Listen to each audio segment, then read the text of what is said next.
لا حول ولا قوة إلا بالله العلي العظيم. حسبنا الله ونعم الوكيل، نعم المولى ونعم النصير. أعوذ بالله من الشيطان الرجيم، بسم الله الرحمن الرحيم. الحمد لله الذي لا يبلغ مدحته القائلون ولا يحصي نعماءه العادون ولا يؤدي حقه المجتهدون. ثم الصلاة والسلام والتحية والإكرام على سيد الأنبياء والمرسلين سيدنا ومولانا أبي القاسم محمد اللهم صل على صلی اللہ علیہ وعلی اہل بیتہ الاطیبین الانجبین، لا سیما الامام المبین بقیت اللہ فی الارضین، واللعنۃ الدائمۃ الباقیہ علی اعدائہم اجمعین. اما بعد، فقد قال اللہ الحکیم فی کتابہ المبین وَهُوَ أَصْدَقُ الصَّادِقِينَ وَقَوْلُهُ الْحَقُّ هَلْ يَسْتَوِي الَّذِينَ يَعْلَمُونَ وَالَّذِينَ لَا يَعْلَمُونَ. معزز اور محترم ناظرین اور سامعین کرام، آج ہم سب اس شہزادی کے سوگوار ہیں جنہیں اس روئے زمین پر اللہ کے رسول نے حکم پروردگار سے زینب نام دیا، اور آپ نے اپنی عظمتوں اور اپنے کردار کی بلندی کی بنا پر ثانی زہرا اور شریکت الحسین کا لقب پایا. بے پناہ عظیم شخصیت، اور آپ کی شخصیت کا ہر گوشہ تمام بشریت کے لیے، تمام انسانوں کے لیے، تمام بنی نوع آدم کے لیے نمونۂ عمل بھی ہے، اور آپ کی زندگی کا ہر پہلو تمام انسانوں کو نجات کا راستہ دکھا رہا ہے. آپ کی حیات طیبہ سے متعلق وہ اہم پہلو میں آج آپ کے سامنے عرض کرنا چاہتا ہوں جسے امام معصوم نے حدیث کے ذریعے سے امت کے سامنے بیان فرمایا، اور وہ پہلو ہے آپ کا علمی رتبہ. یہ وہ درجہ ہے، یہ وہ رتبہ ہے کہ جو خود اپنی ذات میں بے مثال ہے. یوں تو اہل بیت اطہار ہر اعتبار سے کمال کے ان درجات پر فائز ہیں جن کی مثال دنیا میں عام انسانوں کے درمیان ہرگز نہیں ملتی، لیکن جو علمی رتبہ اور درجہ اہل بیت اطہار کو اللہ نے عطا کیا ہے وہ سب سے منفرد ہے. اس گھرانے کی تمام شخصیتیں اپنی اپنی جگہ کے اوپر علم کا وہ سر چشمہ ہیں کہ جہاں جس نے جس انداز میں بھی ان شخصیتوں کے پاس آ کر علم حاصل کرنے کی کوشش کی، ان شخصیتوں نے علم کے وہ گوہر عطا کیے کہ پھر بشریت ان گوہروں کو یکجا کرنے کے بعد اپنی اپنی جگہ کے اوپر کامیاب اور کامران قرار پائی.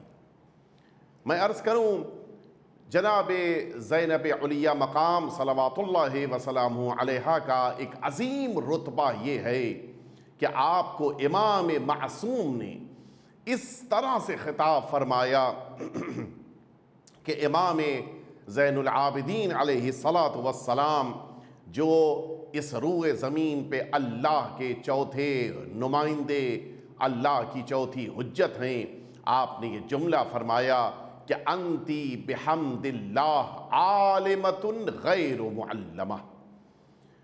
اے پھوپھی جان، اللہ کا شکر ہے کہ آپ ایسی عالمہ ہیں کہ جن کو کسی نے کچھ پڑھایا نہیں ہے، جنہیں کسی نے کچھ سکھایا نہیں ہے، جنہیں کسی نے کچھ بتایا نہیں ہے، بلکہ آپ کے پاس وہ علم ہے جو علم پروردگار اپنے بندوں کو عطا کرتا ہے۔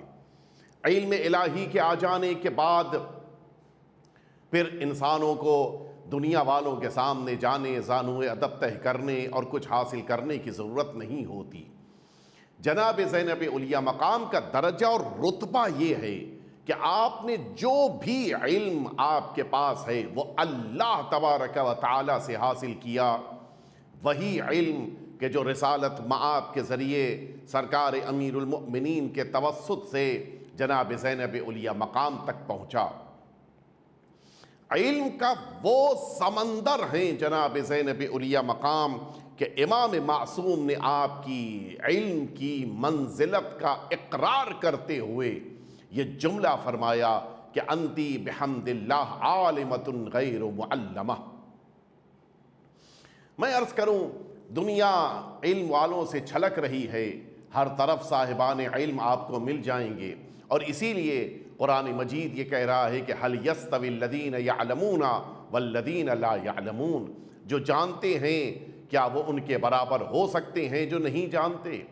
دنیا میں سب کے پاس علم ہے، کچھ محدود علم والے ہیں، کچھ زیادہ وسیع علم والے ہیں، لیکن ان سب کے درمیان اگر آپ غور فرمائیں، ایک اسٹوڈنٹ ہے جو 10th اسٹینڈرڈ میں اس وقت تعلیم حاصل کر رہا ہے، وہ یقیناً مقابلہ اس کا نہیں کر سکتا کہ جو اس کا پروفیسر ہے، اس کا مقابلہ نہیں کر سکتا جو اس کا ٹیچر ہے، اس کا مقابلہ نہیں کر سکتا جو اس کا ٹیوٹر ہے۔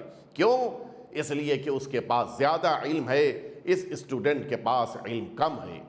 اس طرح سے اگر آپ دیکھتے جائیں، میتھس کا اگر عالم ہے تو وہ ان تمام لوگوں سے بہتر ہے جن کے پاس میتھس کی نالج نہیں ہے۔ سائنٹسٹ ہے، وہ ان تمام لوگوں سے بہتر ہے جن کے پاس سائنس کی نالج نہیں ہے۔ ایک ایسا انسان کہ جس کے پاس دنیا میں کوئی علم موجود ہے، بائیولوجی کا علم ہو، ہسٹری کا علم ہو، جغرافی کا علم ہو، جو بھی علم اس کے پاس ہے وہ ان لوگوں سے بہتر ہے جس کے پاس وہ علم نہیں پایا جاتا۔ لیکن اب ایک علمی گفتگو ہے، کیا یہ جغرافی کا علم رکھنے والا ان لوگوں سے بھی بہتر ہے کہ جس کے پاس جغرافی کا علم تو نہیں ہے لیکن اس کے پاس ہسٹری کا علم ہے؟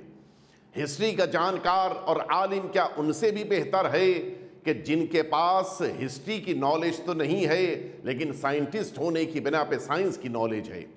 کیا ایک سائنٹسٹ اس بنا پر کہ اس کے پاس سائنس کا علم ہے ان لوگوں سے بھی بہتر ہو سکتا ہے کہ جن کے پاس مثال کے طور پر بائیولوجی کا علم ہے، مثال کے طور کے اوپر جن کے پاس مثلا میڈیکل سائنس کا علم ہے، جن کے پاس سائنس کے علاوہ بقیہ ساری چیزوں کا علم موجود ہے لیکن سائنس کا علم نہیں ہے؟ کیا یہ انسان جو سائنٹسٹ ہے ان لوگوں سے بہتر ہو سکتا ہے کہ جن کے پاس اس طرح کے علم نہیں پائے جا رہے ہیں؟ ظاہر سی بات ہے، اب یہ ایک مشکل مرحلہ ہے۔ سائنٹسٹ ان لوگوں سے بہتر ہے جن کو سائنس نہیں پتا ہے، لیکن کیا سائنٹسٹ ہسٹورین سے بھی بہتر ہے؟ یہ کہنا بہت مشکل کام ہے۔ کیوں؟ اس لیے کہ علم اتنا زیادہ دنیا میں پھیلا ہوا ہے، کوئی ایک بھی انسان ایسا نہیں ہو سکتا جو دنیا کی ساری معلومات رکھتا ہو۔ یہی صورتحال مذہبی دنیا میں بھی ہے۔ ایک فقہ کا جانکار ان لوگوں سے بہتر ہے کہ جن کے پاس فقہ کی جانکاری نہیں ہے، لیکن کیا فقہ کا جانکار مفسر سے بھی بہتر ہے؟ ایک مفسر ان لوگوں سے بہتر ہے کہ جس کے پاس مثلا اصول کی نالج، مثلا ان لوگوں سے بہتر ہے کہ جن کے پاس تفسیر کی نالج نہیں ہے، لیکن یہ مفسر کیا ایک اصول کے جانکار اور اصول کے عالم سے بھی بہتر ہے؟ یہ مشکل کام ہے۔ لہٰذا انسان اپنے میدان میں تو یہ کہہ سکتا ہے کہ میں اپنے میدان کے افراد کے درمیان جو کم جانتے ہیں ان سے بہتر ہوں، لیکن بقیہ سے اس کا مقابلہ نہیں ہو سکتا۔ اس کائنات میں سب جتنے بھی پڑھے لکھے افراد ہیں وہ ایک ایک علم لے کر اس دنیا میں آگے بڑھ رہے ہیں۔ صرف ایک گھرانہ ایسا ہے، صرف ایک خاندان ایسا ہے، صرف ایک خانوادہ ایسا ہے کہ جنہیں اللہ رب العزت نے دنیا کے سارے علوم کی نالج دی ہے۔ سائنٹسٹ آئے گا، وہ جب ان کی بارگاہ میں آئے گا تو اسے لگے گا کہ ان کے پاس علم زیادہ ہے، ہمارے پاس علم کم ہے۔ جب میڈیکل سائنس والا آئے گا، وہ دنیا والوں کے درمیان سب سے زیادہ پڑھا لکھا ہے، لیکن جب اس گھرانے کے سامنے آئے گا اسے محسوس ہوگا کہ میرے پاس جو نالج ہے وہ بہت کم ہے۔ ایک ہسٹری کا جانکار جب دنیا والوں کے درمیان بیٹھے گا وہ سب سے زیادہ پڑھا لکھا سمجھا جائے گا، لیکن یہی جب اس گھرانے کے افراد کے سامنے آ کر بیٹھے گا اسے لگے گا کہ ہمارا علم سمندر کے مقابل ایک قطرے کے جیسا ہے۔ کیوں؟ اس لیے کہ دنیا کے سارے افراد اپنے اپنے علوم میں ماہر ہو سکتے ہیں، لیکن اہل بیت اطہار کو اللہ رب العزت نے دنیا کے سارے علوم کی مہارت عطا کی ہے۔ سارے علوم، آپ میڈیکل سائنس کی بات کریں، اس میدان میں اہل بیت اطہار سے زیادہ کوئی نہیں جانتا۔ آپ انسان کی سائیکولوجی سے متعلق گفتگو کریں، اہل بیت اطہار سے زیادہ انسانیت کی سائیکولوجی کو کوئی نہیں سمجھ سکتا۔ آپ تاریخ کی گفتگو کریں، اہل بیت اطہار سے زیادہ تاریخ کو کوئی نہیں سمجھا سکتا۔ آپ جغرافی کی بات کریں، آپ انسانی زندگی کے مختلف علوم سے متعلق بات کریں، ان سارے علوم میں اہل بیت اطہار سب سے زیادہ اور سب کے آگے موجود ہیں۔ کیوں؟ ان کے پاس سب سے زیادہ علم ہے، اور یہ علم الہی ہے۔ اور ان اہل بیت اطہار کے درمیان کچھ ایسی شخصیتیں ہیں کہ جن کے علم کی گواہی اس زبان نے دی ہے جن پر وحی پروردگار کا پہرا ہے۔ اس روئے زمین پر اللہ رب العزت جنہیں اپنی حجت قرار دیتا ہے، ان کی زبان پر وحی پروردگار کا پہرا ہوتا ہے۔ جو بھی وہ گفتگو کرتے ہیں اذن پروردگار سے گفتگو کرتے ہیں، جو بھی بیان لوگوں کے سامنے آتا ہے وہ حکم پروردگار کی بنا پہ سامنے آتا ہے۔ اب ایسے موقع پر اگر اللہ کا چوتھا نمائندہ، اللہ کی چوتھی حجت اس روئے زمین پر شکر پروردگار بجا لاتے ہوئے یہ جملہ فرمائیں کہ انتی بحمد اللہ عالمۃ غیر معلمہ، اللہ کا شکر ہے کہ آپ ایسی عالمہ ہیں کہ جنہیں کچھ سکھایا نہیں گیا ہے، اس سے پتہ چلتا ہے کہ جناب زینب علیہ مقام کا جو درجہ اور رتبہ ہے اس کا مقابلہ دنیا کے پڑھے لکھے افراد نہیں کر سکتے۔ کیوں؟ اس لیے کہ اللہ کی بارگاہ سے آنے والے نمائندے نے آپ کے علم کا اعلان لوگوں کے درمیان کیا ہے، اور لوگوں کو یہ بتایا ہے کہ سب سے زیادہ اگر پڑھی لکھی کوئی خاتون اس زمانے میں لوگوں کے درمیان ہیں تو جناب سرکار امیر المؤمنین کی بیٹی جناب سید عالمیان کے دل کا سکون جناب زینب علیہ مقام ہے۔ آپ کا درجہ بہت عظیم ہے، جسے سمجھنا، جسے درک کرنا اور جس کو قبول کرنا بڑا اہم مرحلہ ہے۔ دیکھیں انسان، اب میں اپنے اصل موضوع کی طرف آپ کو لے کے آ گیا۔ جناب زینب علیہ مقام کا علم ہے کہ جس کی گہرائی کو انسان نہیں سمجھ سکتا۔ آپ کے علم کی وسعتوں کو درک کرنا محدود انسانوں کے بس کی بات نہیں ہے، لیکن ان ساری چیزوں کے درمیان جو سب سے اہم چیز ہے وہ ہے جناب زینب علیہ مقام کا علم کی اس بلندی پر ہونے کے باوجود اپنے امام وقت کے سامنے اس انداز سے خود کو پیش کرنا کہ لوگ یہ نہ کہیں کہ ان کے پاس علم الہی ہے، یہ کہیں فقر کے مرحلے میں نہ آ جائیں، کہیں افتخار کا مرحلہ نہ آ جائے۔ لہٰذا علم کا سمندر ہونے کے باوجود آپ نے اپنے علم کا اظہار کبھی امام معصوم کے سامنے نہیں کیا۔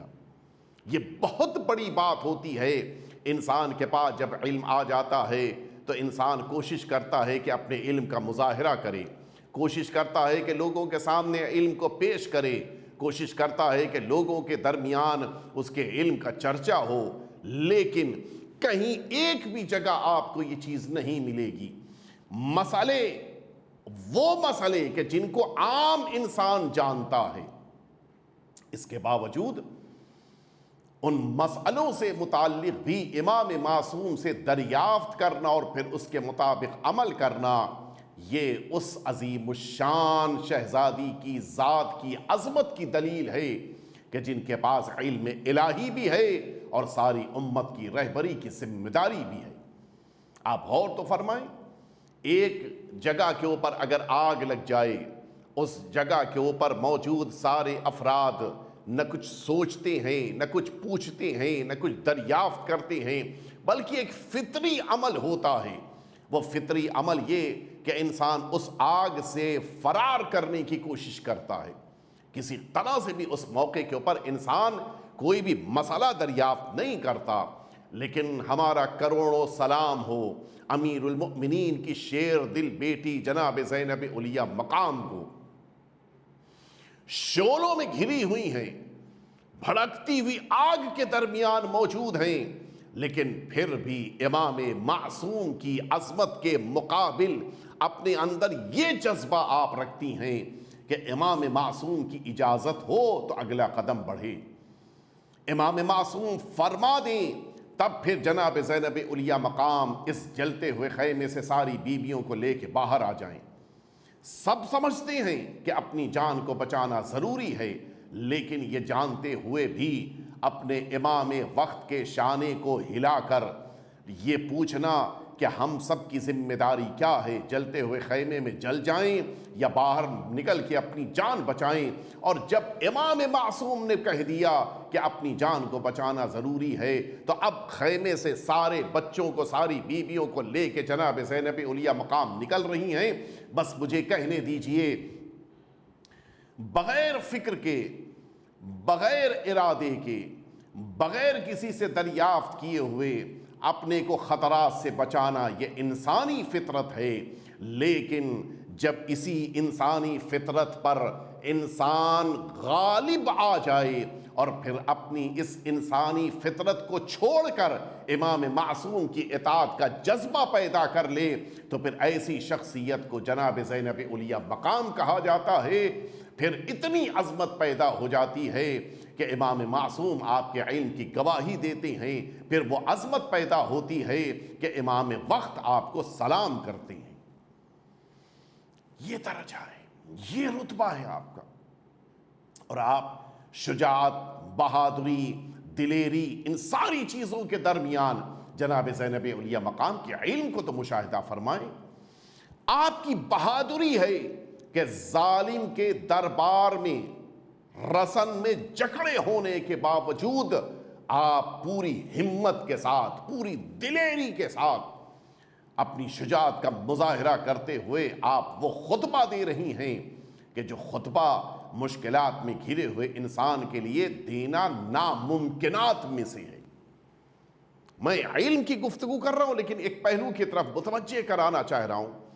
خطبہ وہ افراد کے جو لوگوں کے درمیان تقریریں کرتے ہیں، وہ جانتے ہیں شور ہو تو تقریر کرنا مشکل کام ہے، نہ سننے والا مجمع موجود ہو تو اپنی بات کہنا سخت کام ہے، ہاتھ پیر آزاد نہ ہو تو پھر ایسے موقع کے اوپر زبان کو کھولنا ذرا مشکل کام ہے، دشمن سامنے بیٹھے ہوں اور ان کی سختیوں کا امکان پایا جاتا ہو تو حق بات کہنے کے لیے زبان کھولنا بہت سخت ہے۔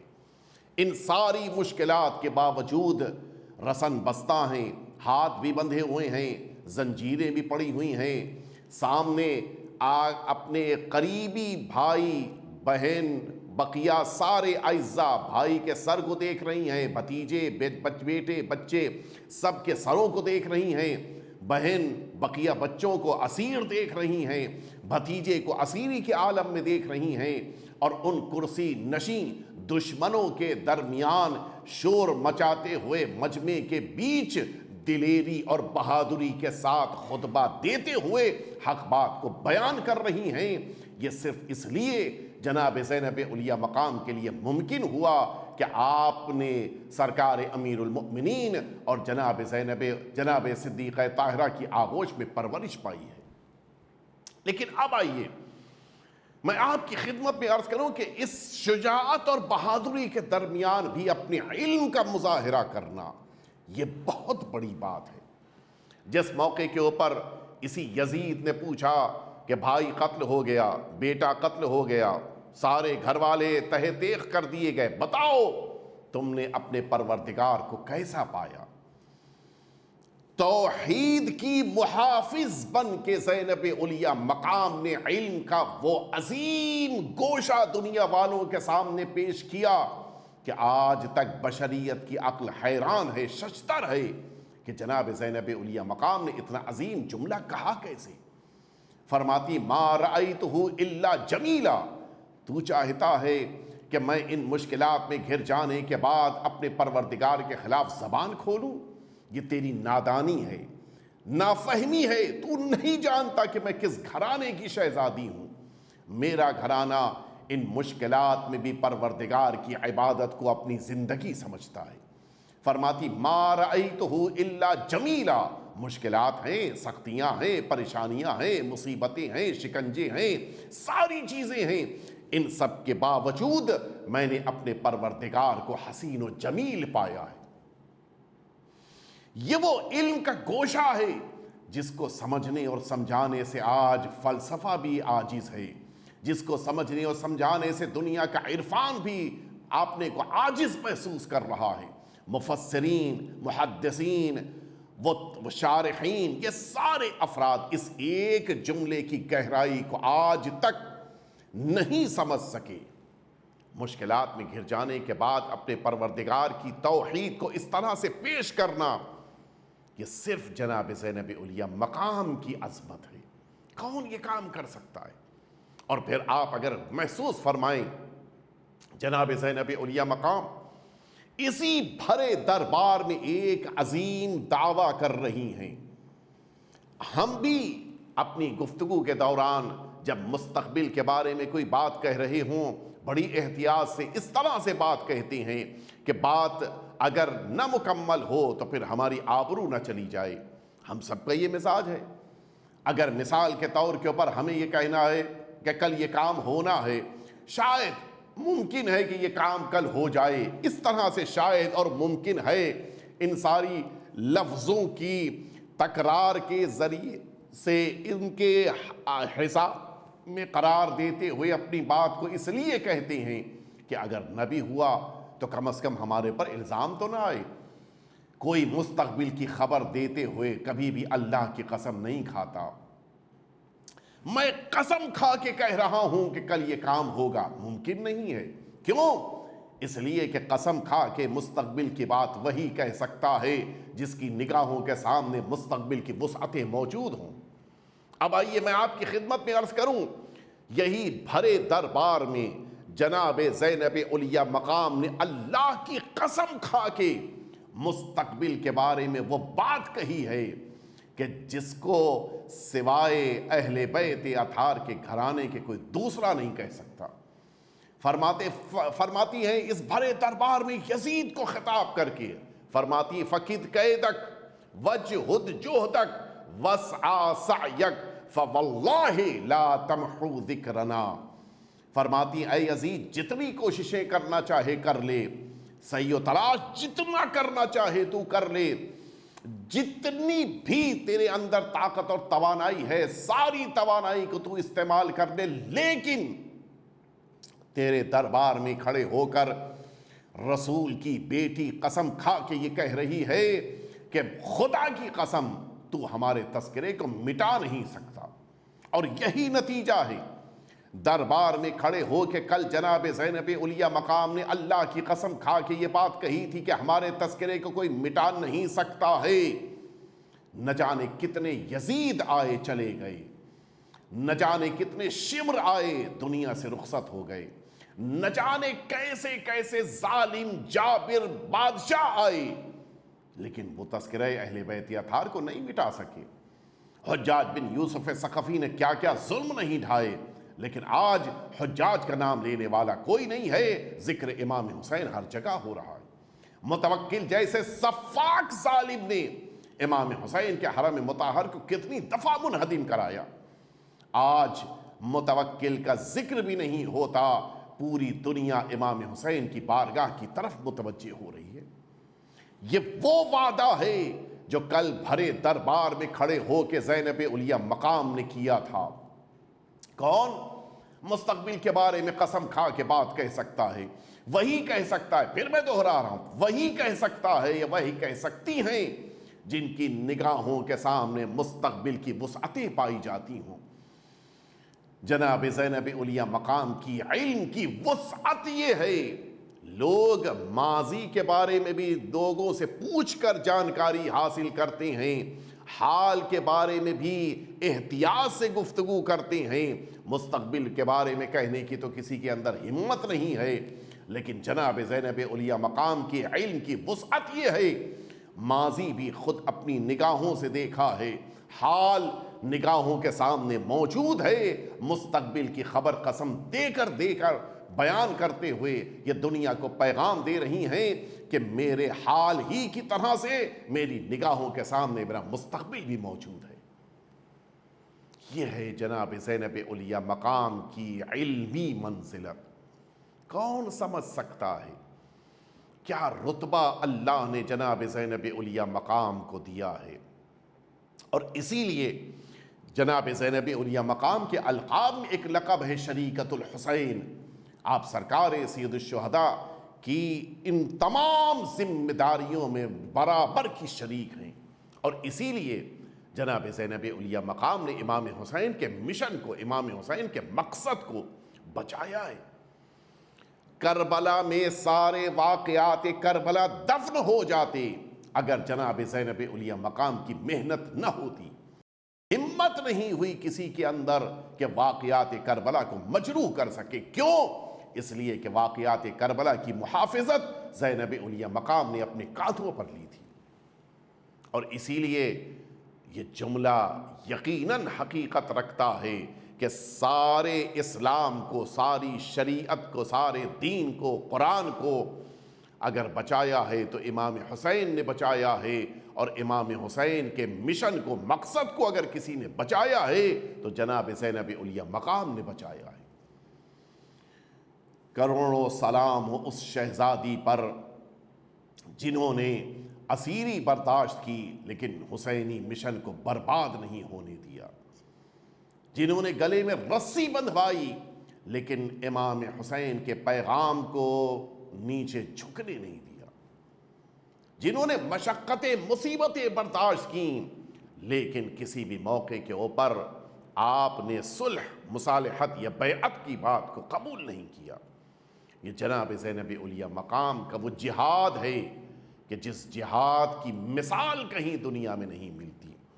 لیکن ہاں، ان ساری مصیبتوں کے درمیان، ان سارے جہادوں کے درمیان جناب زینب علیہ مقام نے جو جہاد کیا ہے وہ سب سے مختلف ہے۔ اسیروں کے قافلے کو، یتیموں کے قافلے کو، بیواؤں کے قافلے کو، بھوکے پیاسے بچوں کے قافلے کو ان کی منزل تک پہنچانا یہ بہت سخت ذمہ داری تھی۔ امام وقت کی حفاظت کرنا یہ کوئی چھوٹی موٹی ذمہ داری نہیں ہے۔ زینب علیہ مقام، آپ کے سینے میں بھی دل دھڑک رہا ہے، آپ نے بھی اپنے بچے جناب محمد اور جناب عون، ان دونوں کے چھوٹے چھوٹے جنازوں کو دیکھا ہے، آپ کے سینے میں بھی دل دھڑک رہا ہے، لیکن اس کے باوجود نہ عون کا ماتم آپ نے کیا، نہ محمد کا ماتم کیا۔ کیوں؟ ایک ماں کو تو ماتم کرنا چاہیے۔ اچھا، یہاں پہ ماتم کربلا میں نہیں کیا، جب شام کے زندان میں موجود ہے تب تو آپ کو فرصت مل رہی ہوگی کچھ، تب بیٹھ کے آپ ماتم کر لیں، وہاں بھی ماتم نہیں ہے۔ جب اسیروں کو قافلے کی رہائی کے بعد جس موقع کے اوپر سارے شہداء کے سرائے ہیں تب اپنے بچوں کا ماتم کر لیں، لیکن پھر بھی زینب علیہ مقام نے اپنے بچوں کا ماتم نہیں کیا۔ اچھا ٹھیک ہے، اب تو ماتم کریں جب کربلا کی سرزمین پہ جناب زینب علیہ مقام آئی ہے، بھائی کا ماتم کیا، حسین کا ماتم، عباس کا ماتم، اپنے پالے ہوئے بیٹے علی اکبر کا ماتم، سب کا ماتم، اون محمد کا ماتم نہیں ہے۔ کیوں؟ ابھی تک بات واضح نہیں ہوئی، لیکن تب بات واضح ہوئی جس موقع کے اوپر یہ قافلہ سرزمین مدینہ واپس پلٹا۔ زینب علیہ مقام کچھ بیوائیں ہیں کہ جنہیں لے کے واپس آ رہی ہیں، کچھ یتیم بچے ہیں کہ جن کو لے کے واپس پلٹ رہی ہیں، بھتیجا ہے کہ جس کو امانت کے ساتھ واپس لے کے آ رہی ہیں۔ ان ساری امانتوں کا بوجھ جناب زینب کے کاندھے پہ تھا۔ ان ساری امانتوں کو منزلوں تک پہنچانا زینب نے اپنے کاندھے پہ لیا تھا۔ اب جب سرزمین مدینہ یہ قافلہ پہنچ گیا، زینب علیہ مقام نے اس قافلے کو روضہ پیغمبر تک پہنچا دیا۔ اب یہی زینب علیہ مقام ہیں جو اپنے گھر میں واپس پلٹ رہی ہیں۔ اب جیسے ہی اپنے گھر میں داخل ہوئیں، وہ چھوٹے چھوٹے بستر دکھے، وہ ننھے ننھے مصلے دکھے، اپنے بچوں کے حجرے دکھے۔ زینب نے تڑپ کے زمین پہ بیٹھ کے آواز دی کہ بچوں، میرے اوپر ذمہ داریوں کا بوجھ تھا کہ جس کی بنا پہ میں تمہارا ماتم نہیں کر سکی، لیکن اب ساری ذمہ داریاں زینب پوری کر چکی ہے۔ اب زندگی بھر اون تمہارا ماتم کرے گی، زندگی بھر محمد تمہارا ماتم کرے گی۔ ہاں، وہی عظیم الشان شہزادی آج دنیا سے رخصت ہو گئیں۔ وہ شہزادی کہ جنہوں نے اسلام کو بچایا، آج وہی شہزادی سرزمین شام پر سو گئیں۔ لیکن ہاں، آج انسانیت ماتم کر رہی ہے، آج آخری امام ماتم کر رہے ہیں، آج ساری شیعہ قوم ماتم کر رہی ہے، اس لیے کہ زینب علیہ مقام نے ساری مصیبتیں برداشت کیں لیکن اسلام کو بچایا۔ بس میں نے اپنی بات کو مکمل کر دیا۔ زینب علیہ مقام اس سرزمین کربلا پر ان مصیبتوں کے باوجود ایک ایسا موقع آیا کہ جس موقع کے اوپر جناب زینب علیہ مقام نے اپنے بھائی سے پوچھا تھا۔ زینب علیہ مقام اس میدان کربلا میں امام حسین کے لیے بہترین پناہ گاہ تھی۔ جب امام حسین کسی مشکل میں گھر جاتے تھے، اپنی بہن کے پاس آتے تھے اور جناب زینب سہارا دیتی تھیں۔ حسین کے اندر ایک نیا عزم پیدا ہو جاتا تھا۔ لیکن ایک ایسا موقع آیا، علامہ امینی کی تحقیق ہے، ان کا یہ بیان ہے کہ جناب زینب اپنے خیمے میں انتظار کر رہی ہیں کہ میرا بھائی میدان کربلا میں گیا ہے، اب واپس آئے گا۔ حسین واپس تو آئے لیکن زینب کے خیمے میں قدم نہیں رکھا۔ زینب کی بے چینی بڑھنی شروع ہوئی۔ زینب نے تلاش کیا اب ایک خیمے سے دوسرے خیمے میں کہ میرا بھائی گیا تو کہاں گیا۔ اب جو اچانک ایک خیمے میں قدم رکھا، دیکھا زمین کربلا پہ ماں جایا بیٹھا ہے، حسین کے دونوں ہاتھ اٹھے ہوئے اللہ رب العزت کی بارگاہ میں آواز دے رہے ہیں، میرے پروردگار، تو نے میرے اکبر کو لیا، میں نے زینب کو بتایا، اون محمد چلے گئے، میں نے زینب کو بتایا، میرا قاسم چلا گیا، میں نے زینب کو بتایا، لیکن اب حسین کی ہمت جواب دی گئی، اے میرے پروردگار، میں کیسے زینب سے کہوں کہ تیرے پردے کا محافظ عباس بھی دنیا سے چلا گیا۔ بس یہ جملہ سننا تھا کہ زینب زمین کربلا پہ بیٹھ گئیں۔ اے میرے بھیا، اب مجھے یقین ہو گیا کہ میرے ہاتھوں میں رسن بندھے گی، مجھے یقین ہو گیا کہ میرا ماں جایا حسین بھی قتل کر دیا جائے گا، اس لیے کہ مجھے عباس پہ بھروسہ تھا۔ عباس کی شہادت نے مجھے اسیری کا یقین دلا دیا ہے۔ وَسَيَعْلَمُ الَّذِينَ ظَلَمُوا أَيَّ مُنْقَلَبٍ يَنْقَلِبُونَ إِلَٰهِ بِحَقِّ الزَّهْرَاءِ وَأَبِيهَا وَبَعْلِهَا وَبَنِيهَا وَالسِّرِّ الْمُسْتَوْدَعِ فِيهَا أَن تُصَلِّيَ عَلَىٰ مُحَمَّدٍ وَآلِ محمد۔ پروردگار، شہادت کی مناسبت سے ہم سب اپنے آقا اور مولا کی بارگاہ میں تعزیت و تسلیت پیش کرتے ہیں۔ پروردگار، ہم سب کے آقا اور مولا کے ظہور میں تعجیل فرما، ہم سب کو حضرت کے خدمت گزاروں میں غلاموں میں قرار فرما۔